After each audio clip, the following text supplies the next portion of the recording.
আমন্ত্রণ সংবাদ দুপুরে, আপনাদের সঙ্গে আছি আমি তোয়া আফরোজ। এবার বিস্তারিত।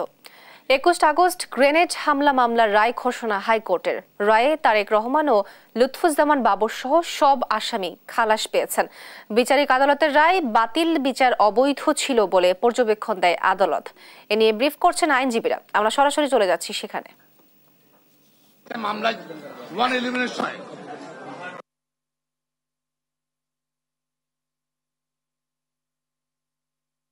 নতুন পিপি সাহেব দরখাস্ত দিয়েছে, তার পরিপ্রেক্ষিতে নতুন চাকরি নিয়োগ করেছে আব্দুল কাদের খান, যিনি যার চাকরি চলে গেছিল বিভিন্ন ক্ষমতার সময়। তিনি আমাদের নমিনেশন চেয়েছিল,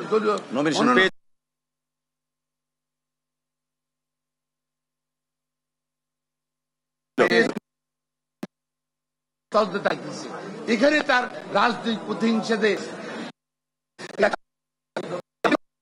তারেক রহমান সহ তাদেরকে খেলা সরকার আমার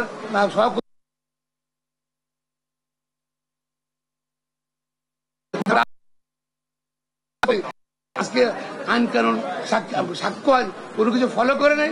এই জন্য আমরা এই সরকারের মূল উদ্দেশ্য শুধু দুইটা, একটা ছিল তো রাজনৈতিক উদ্দেশ্য ছিলই, আর একটি ছিল জিয়া পরিবারকে রাজনীতির থেকে বিদায় করে দেওয়া। এবং সেই জন্য আপনারা জানেন যে বেগম খালেদা জিয়ার বিরুদ্ধে মিথ্যা মামলা দিয়ে তাকে মৃত্যুর মুখে ঠেলে দিয়েছিল এবং পরবর্তীতে এই যে তারেক রহমানের বিরুদ্ধে 4টি চার্জশিটের পরে তাকে এই মামলার মধ্যে দিয়ে শেষ করতে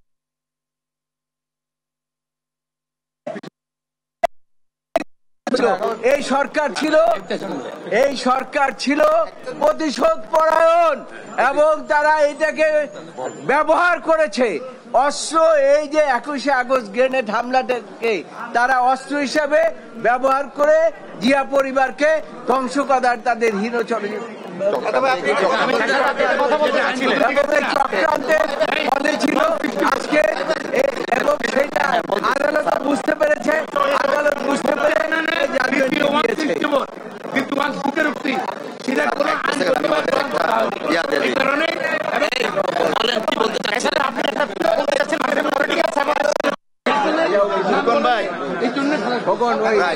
একটু দেখি,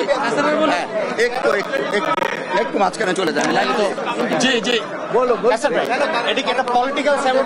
দেখুন, আসলে আমাদের লার্নেড অ্যাডভোকেট সাহেবরা বলেছেন এই মামলা 2010 থেকে রাজনৈতিকভাবেই এই মামলাটা পরিচালিত হয়েছে এবং এইটা আমাদের বাংলাদেশের রাজনীতির জন্য এই মামলাটা ব্যবহার করা হয়েছে। It's a political sabotage against mister Tarek Rahman and BNP, because Sheikh Hasina ওয়াজের যখন 161 দেন সেইখানেও তারেক রহমান সাহেবের নাম ছিল না। পরবর্তীতে তিনি ক্ষমতায় এসে রাষ্ট্রযন্ত্রকে ব্যবহার করে নিজের রাজনৈতিক হীন উদ্দেশ্যকে সাধন করার জন্য জনাব তারেক রহমান সাহেবকে এই মামলায় সম্পৃক্ত করা হয়। It's a political revenge, it's a political vendetta, it's a political sabotage. যে কারণে সবকিছু কনসিডার করে এবং কোনো এভিডেন্স নেই যে দ্বিতীয় 164 করা হয়েছিল, সেই 164 এর কোনো এভিডেন্সিয়াল ভ্যালু নেই এবং কোন সাক্ষী কখনোই জনাব তারেক রহমান সাহেবের নাম বলেননি। সবকিছু নিয়ে মহামান্য আদালত জনাব তারেক রহমান সাহেব সহ অন্যান্য সকল আসামিদেরকে বেকসুর খালাস করেছে।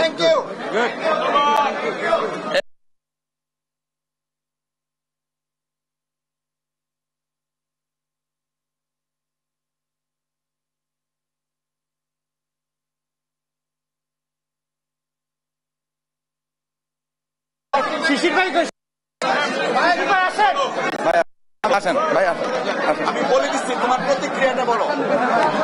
অনলি প্রতিক্রিয়া যা বললাম এইটাই, এর বাইরে না। ভাই আসেন, এদিকে আসেন, ভাই আসেন। আইনজীবীদের প্রতি ধন্যবাদ এবং শুকরিয়া জ্ঞাপন করছি। ন্যায় বিচার পেয়েছি এবং আমার পরিবার ন্যায় বিচার পেয়েছে। আমার ভাই দীর্ঘ 17 বছর ধরে একটি মিথ্যা মামলায় জেলে ছিলেন। আজকে আমার পরিবারের পক্ষ থেকে এখানে আইনজীবী যারা রয়েছেন তাদেরকে আমি ধন্যবাদ জানাচ্ছি, সাধুবাদ জানাচ্ছি এবং এই রায়ের মাধ্যমে প্রমাণিত হয়েছে যে মামলাটি সম্পূর্ণ মিথ্যা ছিল, ভিত্তিহীন ছিল এবং আমরা ন্যায় বিচার পেয়েছি। এতে আমরা পারিবারিকভাবে খুশি হয়েছি এবং আল্লাহ রাব্বুল আলামিনের কাছে শুকরিয়া জ্ঞাপন করছি।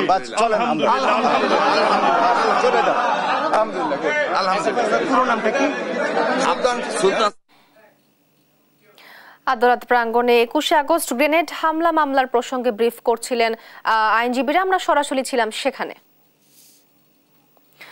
শেখ হাসিনা পালিয়ে যাওয়ার পর তার সরকারের সাবেক মন্ত্রী ও ব্যবসায়ীদের বেরিয়ে আসছে থলের বিড়াল। শুধু যুক্তরাজ্যেই 40 কোটি পাউন্ড বা 6,000 কোটি টাকার সম্পদের অনুসন্ধান মিলেছে, বিশেষ করে আবাসন খাতে। এ তালিকায় আছেন হাসিনার ঘনিষ্ঠ সালমান এফ রহমান, বসুন্ধরা গ্রুপের আকবর সোবহান ও সাবেক ভূমিমন্ত্রী সাইফুজ্জামানের মতো ব্যক্তিরা। এ নিয়ে শনিবার দ্য গার্ডিয়ানের প্রতিবেদন এসেছে। বাংলাদেশ থেকে পাচার করা অর্থেই কেনা হয় এসব সম্পত্তি। লুৎফুর কবিরের রিপোর্ট। শেখ হাসিনার নেতৃত্বে আওয়ামী লীগ সরকার শাসন করেছে টানা 15 বছর। এই সময়ে মন্ত্রিসভার সদস্যদের পাশাপাশি এমপি ও দলের নেতাকর্মীরা অবৈধ উপায়ে দুহাত ভরে হাতিয়ে নিয়েছে কারি কারি অর্থ। ব্যাংক থেকে শুরু করে এমন কোনো খাত নেই যেখানে হয়নি লুটপাট। যেসব অর্থ নামে বেনামে অবৈধভাবে পাচার হয়েছে যুক্তরাজ্যের পাশাপাশি বিভিন্ন দেশে।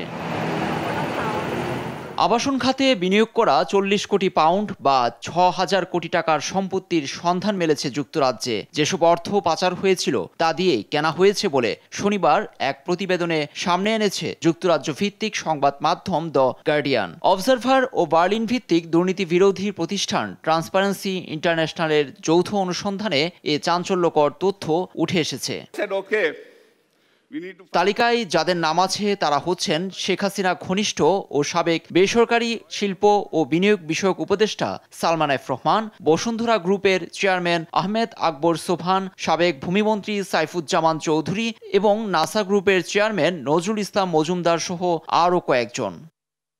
প্রতিবেদনে এসেছে যুক্তরাজ্যে তাদের রয়েছে ব্যক্তি মালিকানাধীন 350টির মতো সম্পত্তি। এর মধ্যে সালমান এফ রহমান পরিবারের সদস্যদের লন্ডনের মেফেয়ার এলাকায় গ্রোসভেনর স্কোয়ারে 7টি বিলাসবহুল অ্যাপার্টমেন্টের মালিকানা বা অংশীদারিত্ব রয়েছে, যার বেশিরভাগই অফশোর কোম্পানির মাধ্যমে ক্রয় করা। 2022-এর দিকে 2 কোটি 67 লাখের বেশি পাউন্ডে একটি অ্যাপার্টমেন্ট কেনেন সালমানের ছেলে আহমেদ শায়ান রহমান।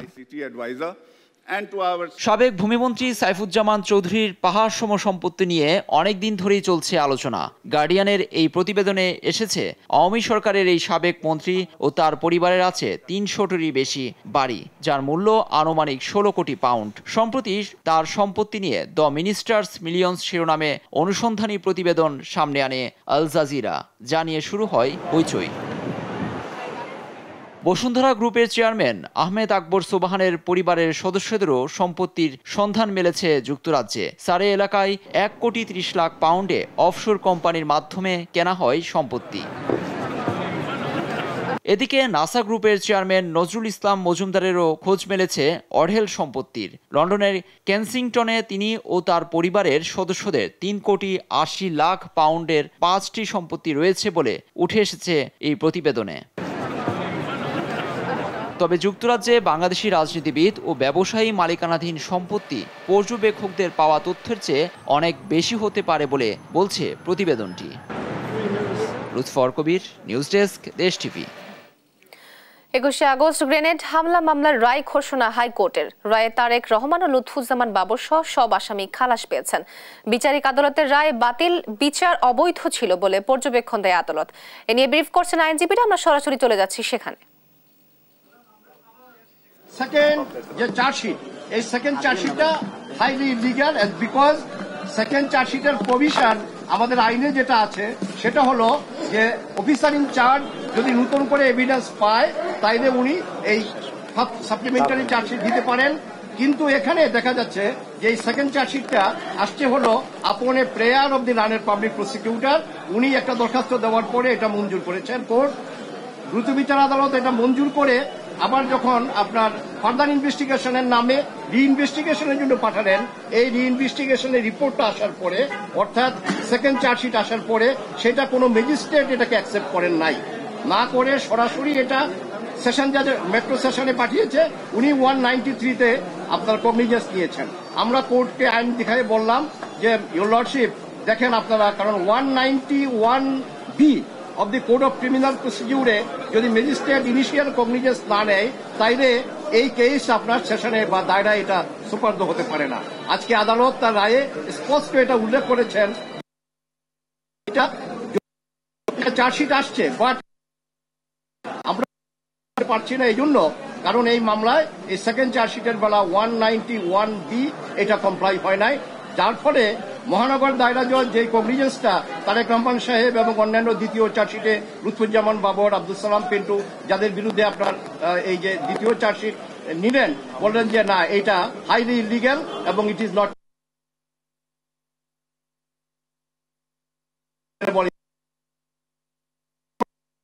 যে ওই চার্জশিটে that is also on the basis of the confessional statement of Mufti Hannan which was retracted by him।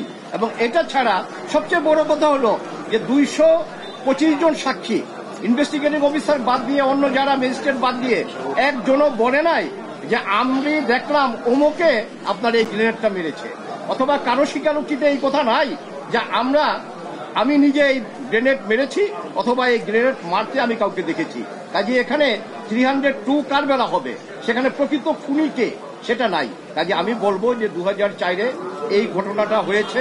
একটা কথা আমি আইনের ছাত্র হিসেবে বলতে চাই যে অপরাধের গুরুত্ব বা এই নৃশংসতা যতটাই হোক না কেন, কিন্তু আসামিকে যদি একটা মামলায় আনতে হয় তার ইনভলভমেন্ট কি সেটা দেখতে হবে।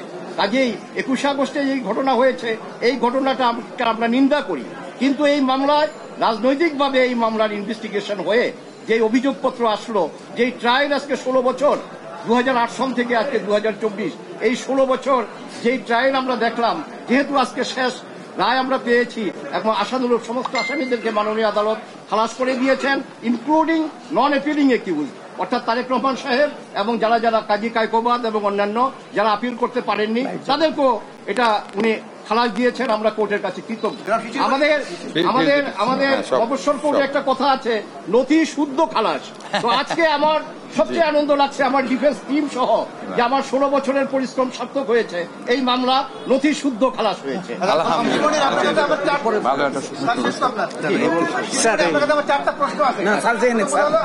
তিন সরকারের আমলে 3টা চার্জশিট হয়েছে, না 2টা চার্জশিট, তদন্তের ফলাফল ভিন্ন হয়েছে, কেন হলো এটা? স্যার ফলাফল ভিন্ন না, বাংলাদেশ ভার্সেস ইয়াকুব সরকারের রেফারেন্সটা কেন দিয়েছে? আনা হয়েছে সেকেন্ড চার্জশিটে নতুন করে আসামি আনা হয়েছে, কারণ আইন হলো একটা চার্জশিট একবার অ্যাকসেপ্ট হয়ে গেলে ওটা রিজেক্ট হয় না, তাই না? শেষ হলে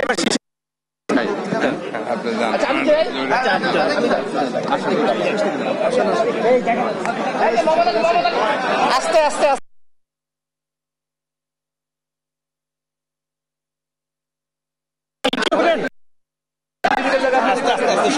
জায়গায় পিছনে আপনি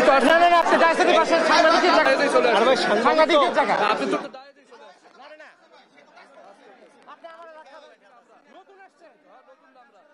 ছিলেন না কেন? না না চিনলে তো এবার কথা বলতেন না। না না আমি ডায়াজে যাই নাই, বাড়তি কথা বলেন কেন? এখানেই করে আপনার কাছে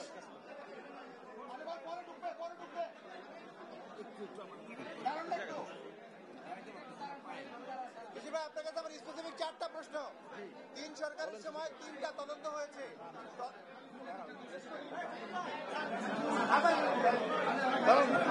3 সরকারের সময় 3টা তদন্ত হয়েছে, তদন্তের ফলাফল ভিন্ন আসছে, কেন আসলো? আর ওই বাংলাদেশ ভার্সাস ইয়াকুব সরকারের রেফারেন্সটা কেন? শুনেন, এই ঘটনা ঘটেছে 2004 সালে। 2004 সালে তৎকালীন সরকারের অধীনে একটা তদন্ত হয়েছিল, কিন্তু রিপোর্ট হয়নি। 2008 সালের 9 জুন প্রথম একটি তদন্ত রিপোর্ট সাবমিট করা হয়। ওই তদন্ত রিপোর্টে 28 জনকে আসামি করা হয় এবং 61 জন সাক্ষী হয়ে যাওয়ার পরে আরেকটা তদন্ত করা হয়। এই তদন্তে এসে আরো 30 জনকে নতুন সাক্ষী করা হয়, আসামি করা হয়। দ্বিতীয় তদন্ত করা হয় মুফতি হান্নানের দ্বিতীয় কনফেশনের উপর ভিত্তি করে। আদালতের সামনে প্রথম প্রশ্ন, মুফতি হান্নান যে দ্বিতীয় কনফেশন দিয়েছেন, উপমহাদেশের ইতিহাসে 400 বছরের ফৌজদারি ইতিহাসে এই ধরনের কোন দ্বিতীয় কনফেশন হয় কিনা, হলে এর উপর কোন সাজা হয়েছে কিনা। আমরা আদালতে দেখিয়েছিলাম যে এই ভারতীয় উপমহাদেশে বিগত 400 বছরের ফৌজদারি বিচার ব্যবস্থার ইতিহাসে দ্বিতীয় কনফেশনের উপর ভিত্তি করে এই ধরনের কোন সাজা কাউকেই দেওয়া হয় নাই। এবং খুবই ইন্টারেস্টিং, 225 জন সাক্ষী নেওয়া হয়েছে। এই 225 জন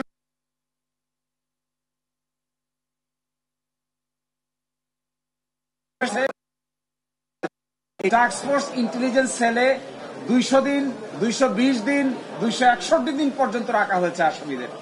ফলে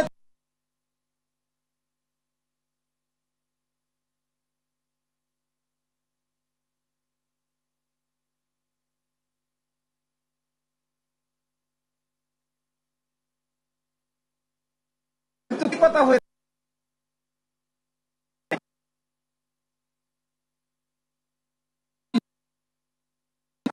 এবং যাদেরকে সাহেব সহ এই পরবর্তী চার্জশিটের মূল ভিত্তি ছিল রাজনৈতিক বিবেচনা। এই রাজনৈতিক বিবেচনায় তারা বিচার করেছে কাকে কাকে আসামি করলে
শিক্ষা করা হয়, তাহলে তার শেষ পরিণতি ভালো হয় না। এই ঘটনা থেকে এখানটাই শিক্ষা। তারেক রহমানকে এই রায়ের পরে দেশে আসতে পারবে? আপনি তো প্রধান। জি, জনাব তারেক রহমানকেও এই মামলা থেকে খালাস দিয়েছেন। আর বাইরেও তার মামলা আছেন। আরেকটি মামলা আমরা করছি মেইন 23 নম্বর কোর্টে, 10 টাক অস্ত্র মামলা। এই 10 টাক অস্ত্র মামলা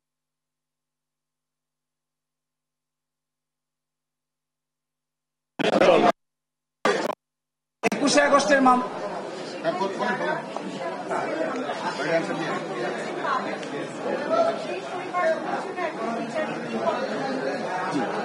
দেখেন, 21 আগস্টের মামলা যারা নিহত হয়েছেন, যারা আহত হয়েছেন, ডেফিনেটলি আমরা সকলেই তাদের প্রতি অত্যন্ত সহানুভূতিশীল। এটাই হতে হবে আইনের দৃষ্টি।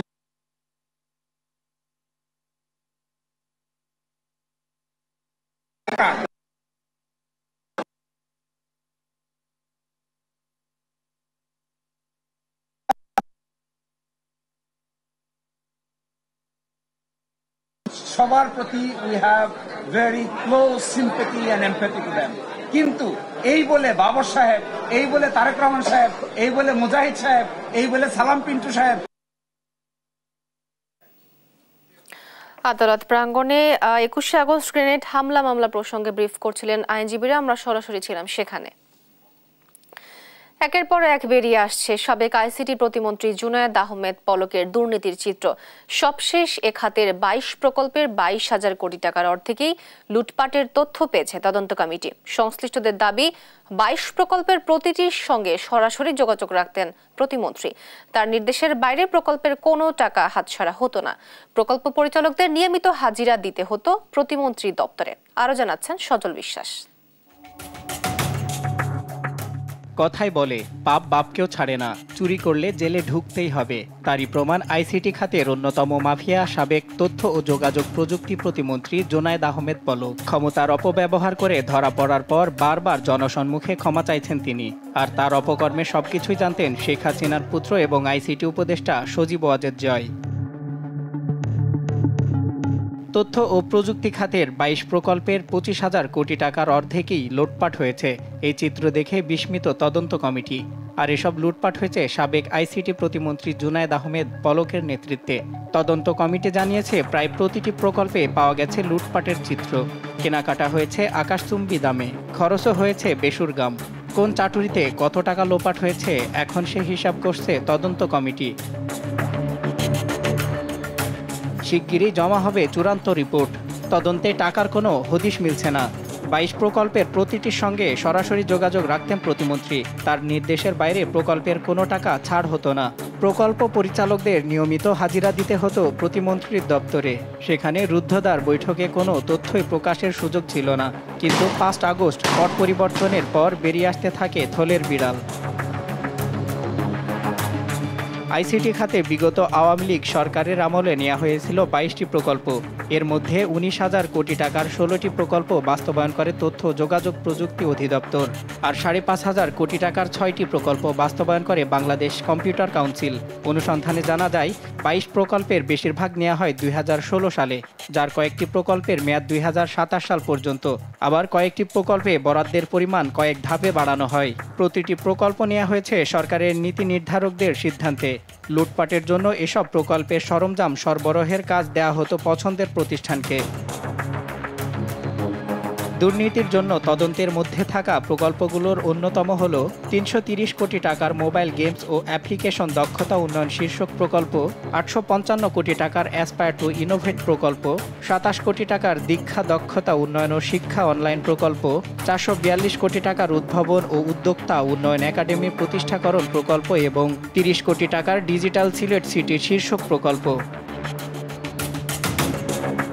বিভিন্ন সংবাদ মাধ্যমে উঠে এসেছে পলক যুক্তরাষ্ট্রের নাগরিকত্ব নিয়েছেন এবং দ্বৈত নাগরিক হয়ে এমপি পদ নিয়ে সংবিধান লঙ্ঘন করেছেন তিনি। সজল বিশ্বাস, দেশ টিভি, ঢাকা। আবহাওয়া পরিবর্তনজনিত কারণে কুষ্টিয়ার হাসপাতালগুলোতে হঠাৎই বেড়েছে ঠান্ডাজনিত শিশু রোগীর সংখ্যা। প্রতিদিনই গড়ে ভর্তি হচ্ছে অর্ধশত শিশু। ২০ শয্যার বিপরীতে কুষ্টিয়া জেনারেল হাসপাতালে চিকিৎসা নিচ্ছে প্রায় ২ শতাধিক ঠান্ডাজনিত আক্রান্ত শিশু। ফলে ওয়ার্ড ছাড়িয়ে চিকিৎসা চলছে মেঝেতে। উঠেছে ঠিকমতো চিকিৎসা সেবা না পাওয়ারও অভিযোগ।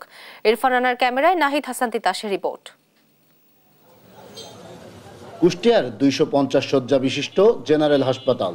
এখানে শিশু শয্যার সংখ্যা রয়েছে মাত্র ২০টি। তবে হঠাৎই আবহাওয়া পরিবর্তনজনিত কারণে উদ্বেগজনক হারে এখানে বেড়েছে ঠান্ডাজনিত শিশু রোগীর সংখ্যা। জ্বর, সর্দি, কাশি, নিউমোনিয়া, ডায়রিয়া সহ নানা রোগে আক্রান্ত হয়ে গড়ে হাসপাতালে ভর্তি হচ্ছে অর্ধশত শিশু। শুধু কুষ্টিয়া নয়, আশপাশের জেলা থেকেও আসছে অনেকেই। ফলে ২০ শয্যার বিপরীতে এ হাসপাতালে বর্তমানে চিকিৎসা নিচ্ছে প্রায় ২ শতাধিক ঠান্ডাজনিত আক্রান্ত শিশু। ওয়ার্ড ছাড়িয়ে চিকিৎসা চলছে মেঝে ও বারান্দাতেও। যখন বেশি সমস্যা হয় আমরা এখানে ডাক্তারের কাছে নিয়ে আসি।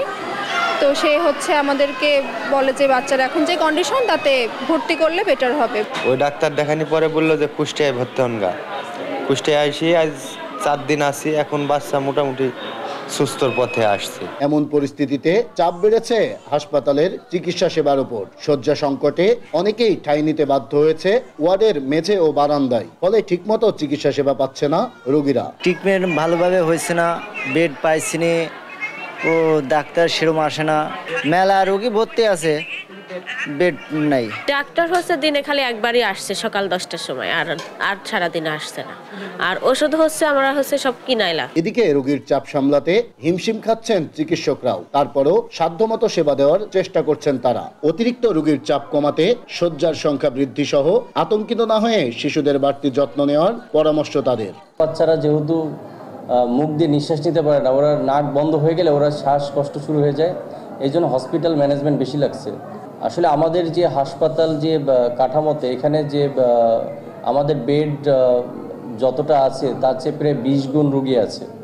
আমাদের স্টাফ মিলে, হসপিটাল প্রশাসন মিলে আমরা চেষ্টা করছি সর্বোচ্চ সার্ভিস দেওয়ার। আমাদের ধারণ ক্ষমতা 4 গুণ বেশি রোগীদেরকে আমরা সেবা দিয়ে যাচ্ছি, সেহেতু সব রোগীকে আমরা তাদের কাঙ্ক্ষিত সেবা দিতে পারছি না। এ নিয়ে আমাদের সেবা কর্মীদের এবং সেবা গ্রহীতাদের মধ্যে একটু অসন্তুষ্টি আছে। বর্তমানে এই হাসপাতালে 20 শয্যার বিপরীতে ভর্তি রয়েছে প্রায় 2 শতাধিক শিশু। এছাড়াও গত 2 সপ্তাহে চিকিৎসা নিয়ে বাড়ি ফিরে যাওয়া শিশুর সংখ্যা প্রায় 6 শতাধিক। নাহিদ হাসান তিতাস, দেশ টিভি, কুষ্টিয়া। এদিকে চট্টগ্রামে বাড়ছে ডেঙ্গু রোগীর সংখ্যা। আক্রান্তদের বড় একটি অংশ শিশু এবং বয়স্ক। এ বিষয়ে বিস্তারিত জানাতে সেখান থেকে যুক্ত হচ্ছেন সহকর্মী AKM নাজিম। নাজিম, ডেঙ্গু নিয়ন্ত্রণে কি কি পদক্ষেপ নেওয়া হয়েছে জানাবেন? ডেঙ্গু গত কিছুদিন ধরে কিন্তু ডেঙ্গুর উপদ্রব বাড়ছে। হু করে ডেঙ্গুর সাথে মৃত্যু যেমন বাড়ছে তেমন আক্রান্ত সংখ্যাও বাড়ছে, কারণ এবার শীত মৌসুম শুরু হলো কিন্তু ডেঙ্গু বাড়ছে। চিকিৎসকরা বলছেন গত বছর কিন্তু শীত মৌসুমে ডেঙ্গুর এমন প্রাদুর্ভাব ছিল না, কিন্তু এই বছর শীত মৌসুম শুরু হওয়ার পরও কিন্তু ডেঙ্গু আক্রান্তের সংখ্যা হাসপাতালে বাড়ছে। আমরা হাসপাতালের যে চিকিৎসকদের সাথে কথা বলে যেটি দেখেছি, এখানে গড়ে 30 থেকে 35 জন আক্রান্ত রোগী কিন্তু ভর্তি হচ্ছেন। ইতিমধ্যে হাসপাতালে একটি আলাদা ওয়ার্ড করা হয়েছে শুধু ডেঙ্গুতে যারা আক্রান্ত তাদেরকে চিকিৎসা দেওয়ার জন্য। আমরা যখন রোগীর সাথে কথা বলবো, আপনি তো কিভাবে ডেঙ্গুতে আক্রান্ত হলেন? গত কয়েকদিন ধরে বাসায় ছিলাম, কিভাবে আক্রান্ত হয়েছে ঠিক নিজেও বলতে পারি না। হঠাৎ করে জ্বর, কি কাশি, 2-1 দিন পাতলা পায়খানা হইতেছিল, তো ওষুধ খাইলাম, অ্যান্টিবায়োটিক খাইলাম, দেখতেছি কোনো কাজই হইতেছে না। তারপরে কি মেডিকেল আসলাম, মেডিকেল আসার পর কয়েকটা টেস্ট দিল, কয়েকটা টেস্ট করার পর আলহামদুলিল্লাহ কয়েকটা ভালো আসছে, তারপর ডেঙ্গু পজিটিভ আসছে। এই আর কি।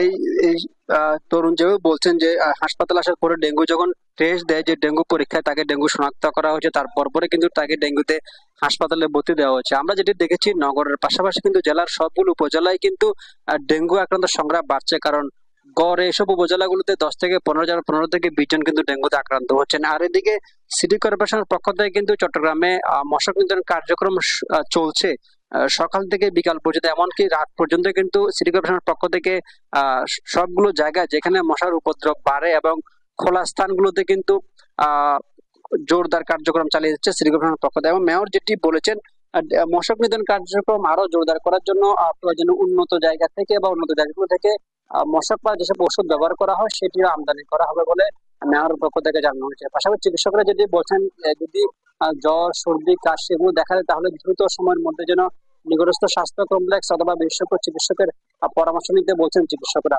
তো চমেক হাসপাতাল থেকে ডেঙ্গু নিয়েছিল আমার কাছে সর্বশেষ।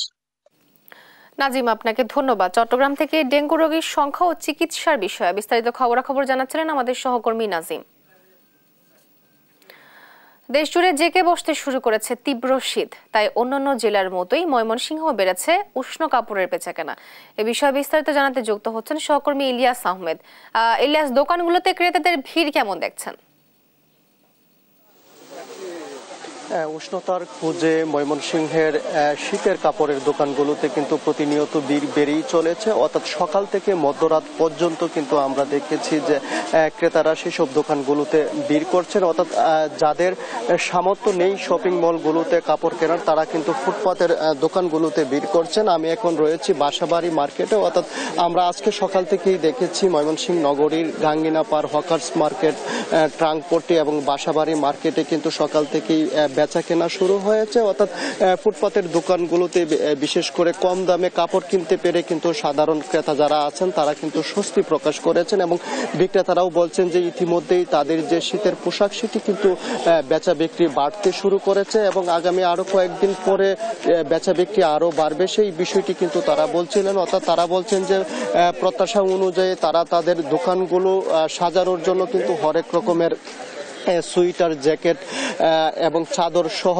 অন্যান্য শীতের যে পোশাক রয়েছে সেইগুলো কিন্তু তারা ইতিমধ্যেই দোকানগুলোতে তুলেছেন এবং আরো বিশেষ করে আরো বেশি করে দোকানগুলোতে মালামাল তোলার লক্ষ্যে তাদের যে বাজেট সেটি কিন্তু তারা বাড়াচ্ছেন, সেই বিষয়টি বলছিলেন। এবং তারা বলছেন যে এখন পর্যন্ত বেচা বিক্রি তাদের প্রত্যাশা অনুযায়ী না হলেও হয়তো আরো কয়েকদিন গেলে তাদের বেচা বিক্রি বাড়বে, সেই বিষয়টি বলছিলেন। অর্থাৎ আমরা দেখেছি বিশেষ করে এই হকার্স মার্কেট মার্কেটগুলোতে কিন্তু আমরা দেখেছি ফুটপাতের দোকানগুলোতে, বিশেষ করে ময়মনসিংহ নগরী সহ গ্রামগঞ্জের মানুষ কিন্তু সাধারণ মানুষ তারা এখানে আসছেন এবং তারা তাদের পছন্দের অনুযায়ী কিন্তু কাপড় কিনছেন এবং শিশু বাচ্চাদেরকেও তারা সাথে নিয়ে আসছেন। এবং আমরাও দেখেছি যে দোকানিরা শিশুদের হরেক রকমের শীতের পোশাক কিন্তু তারা এবছর দোকানগুলোতে তুলেছেন এবং দামও কিন্তু সাধ্যের মধ্যে রাখছেন। এবং বেচা বিক্রি নিয়ে দোকানিরা বলছেন যে হয়তো আরো কিছুদিন পরে তাদের ধুম বেচা বিক্রি হবে, সেই লক্ষ্যে তাদের যে প্রস্তুতি তারা কিন্তু সেটি নিয়ে রেখেছেন। এই ছিল আমার কাছে ময়মনসিংহ থেকে